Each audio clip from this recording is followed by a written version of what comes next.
गणेश उत्सव अवघ्या काही दिवसांवर येऊन ठेपला असताना पालघर शहरातील गणेश भक्तांसाठी महत्त्वाच्या असलेल्या एकमेव गणेश कुंडाच्या दुरवस्थेचा प्रश्न ऐरणीवर आला आहे। गणेश विसर्जनासाठी नागरिकांची मोठी गर्दी होण्याची शक्यता असताना सध्या कुंडाच्या परिसरात अस्वच्छता, निर्माल्यांचा साचलेला कचरा आणि देखरेखी अभावी बकाल वातावरण निर्माण झाले आहे। त्यामुळे उत्सवापूर्वीच नगर परिषदेच्या स्वच्छता व्यवस्थेवर प्रश्नचिन्ह उपस्थित झाले आहेत। गणेश कुंडात पूजेनंतरची फुले, हार, निर्माल्य आणि अन्न पूजेचे साहित्य थेट टाकले जात असल्याचे दिसून येत आहे। त्यामुळे कुंडातील पाणी दूषित होण्यासोबतच परिसरात दुर्गंधी निर्माण होण्याची शक्यता आहे। धार्मिक भावना जपण्यासाठी उभारलेल्या या ठिकाणीच निर्माल्य व्यवस्थापनाचा अभाव दिसत असल्याने नागरिकांनी नाराजी व्यक्त केली आहे। या समस्येत भर पडली आहे ती वॉचमॅन किंवा नियमित देखरेखीसाठी कर्मचाऱ्यांच्या अभावामुळे। कुंड परिसरात कुणी लक्ष ठेवणारे नसल्याने नागरिकांकडून नियमांचे पालन केले जाते की नाही यावर नियंत्रण राहत नाही। परिणामी निर्माल्य कुंडात टाकण्याचे प्रकार वाढत असून स्वच्छतेचा प्रश्न दिवसेंदिवस गंभीर होत आहे।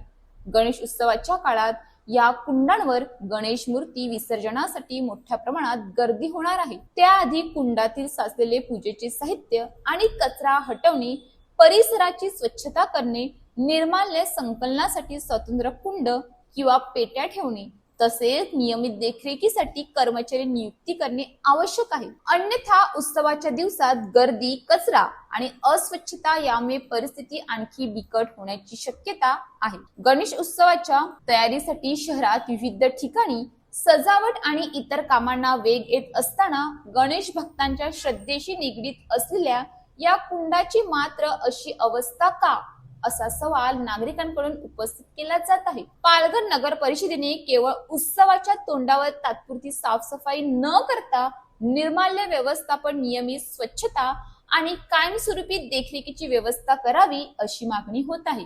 गणपती बाप्पाच्या स्वागताची तयारी मोठ्या उत्साहात सुरू आहे, पण बाप्पाच्या विसर्जनाच्या ठिकाणीच कचरा आणि दुर्गंधी असेल तर ही नेमकी कुणाच्या व्यवस्थेची आरती? उत्सव काही दिवसांचा असतो, मात्र स्वच्छतेची जबाबदारी वर्षभराची असते। पालिकेने बाप्पा येण्याची वाट न पाहता गणेश कुंडाची दुर्दशा तातडीने दूर करावी। News police reporter Nadeem Shaikh, Palghar. अशाच ताज्या बातम्यांसाठी आमच्या न्यूज पोलीस रिपोर्टर चॅनलला लगेच सबस्क्राईब करा आणि बेल आयकॉन दाबायला विसरू नका।